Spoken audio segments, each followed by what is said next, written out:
पूरे प्रदेश में नीलगाय को लेकर लगातार बढ़ रही समस्या अभी तक कर रही थी फसलों का नुकसान और अब जान माल की हानि करने पर भी उतारू। शासन प्रशासन के पास में पहले से ही आदेश मौजूद, लेकिन क्रियान्वयन करने को कोई भी राजी नहीं। नीलगाय को लेकर किसानों की समस्या लगातार बढ़ती जा रही है। अभी तक यह वन प्राणी केवल वन्य क्षेत्रों में फसलों का ही नुकसान कर रहा था, लेकिन अब ग्रामीण और शहरी इलाकों में भी आतंक मचाते हुए किसानों पर इस कदर हमला कर रहा है कि घायल व्यक्ति की मौत तक हो रही है। हाल ही में सोशल मीडिया पर एक वीडियो वायरल हो रहा है जिसमें भोपाल के हमीरपुर इलाके में रोजड़े द्वारा एक किसान पर ऐसा हमला किया गया कि मौके पर ही किसान की मौत तक हो गई। बता दें, एक किसान संगठन द्वारा लगातार शासन स्तर पर पत्राचार के बाद वन्य विभाग द्वारा पत्र भेजकर उन्हें सूचित किया गया कि जहां जहां भी रोजड़े से संबंधित समस्या मौजूद है वहां रोजड़े को मारने के आदेश वर्ष 2003 से ही मौजूद हैं, लेकिन जमीनी स्तर पर उक्त आदेश को कहीं भी क्रियान्वित नहीं किया जा रहा है। नीलगाय को लेकर एक लंबी लड़ाई लड़ने वाले युवा किसान संघ के सचिव विपिन पाटीदार हमारे साथ में हैं। आइए इनसे जानते हैं कहां तक पहुंची है इनकी लड़ाई। विपिन जी, नीलगाय को लेकर आप काफ़ी सक्रिय भी रहे हैं और आपने काफ़ी इसमें प्रयास भी करे हैं।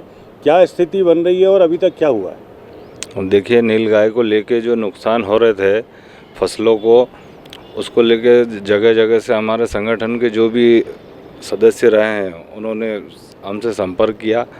हमने उसको विधिक राय लेके हमारे अधिवक्ता के माध्यम से मुख्यमंत्री जी को पत्र के माध्यम से सूचित किया कि ये इस प्रकार से नीलगाय फसलों को नुकसान पहुंचा रही है, किसान बहुत परेशान है।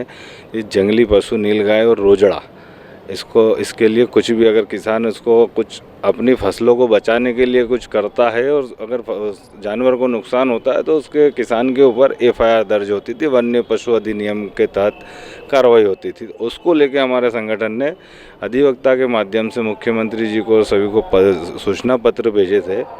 उसमें इसके स्थायी हल के सुझाव भी दिए गए थे और उनसे मांग की गई थी कि इस पर विचार करें।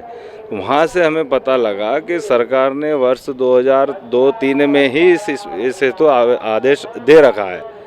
भाई, नीलगाय से अगर कहीं नुकसान हो रहा है तो उसको मारने पे किसी प्रकार की कार्रवाई नहीं हो।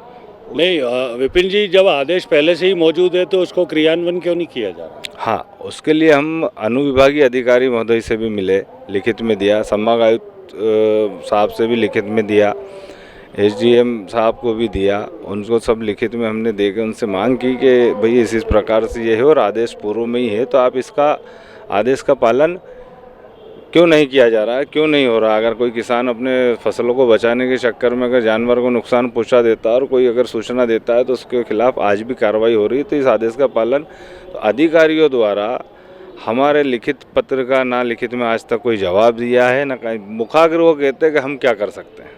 नहीं, मेरी भी कई अधिकारियों से बात हुई है विपिन जी। उनका ये कहना पड़ता है कि ये नीलगाय, गाय शब्द जुड़ा हुआ है, इसलिए ये एक सेंसिटिव मामला है। तो असलियत क्या है? क्या वाकई गाय है या कोई और प्रजाति?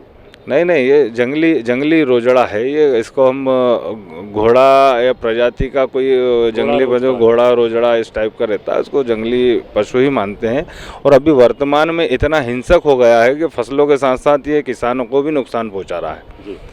इस हेतु हम लगातार संपर्क में हैं, पर अधिकारियों की उदासीनता के तहत किसी प्रकार का कोई निर्णय ये नहीं ले पा रहे हैं। और हमने हमारे आवेदन में यह भी लिखित स्पष्ट किया था कि यह आवश्यक नहीं है कि भाई पीड़ित आपके पास आवेदन लेके आए और आप उसकी मदद करो।